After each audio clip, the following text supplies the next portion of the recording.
Gaur, abenduaren 3, bihotzetik hitz egin nahi dut. Euskarak egin duen bidea luzea izan da, eta ederra. Mendetan zehar, milaka pertsonaren amets txikiek, isiek, apalek, ausartek, ekarri gaituzte gaurko egunera.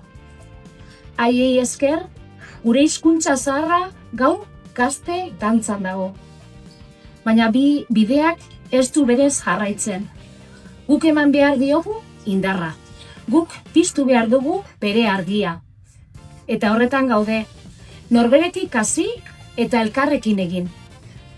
Gaur gogoratu nahi ditugu euskara bizi izan duten eta biziarazi diguten guztia. Zuen lan isilak gure herriari arnasa eman dio. Eta bihotzez mila esker.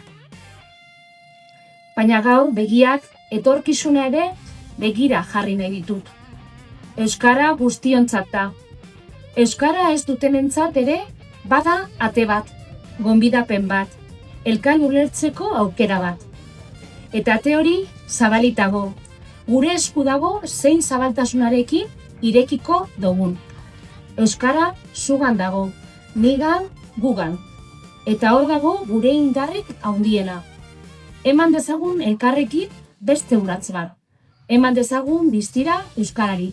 Gora euskera eta gora Igorren. Eskerrik asko.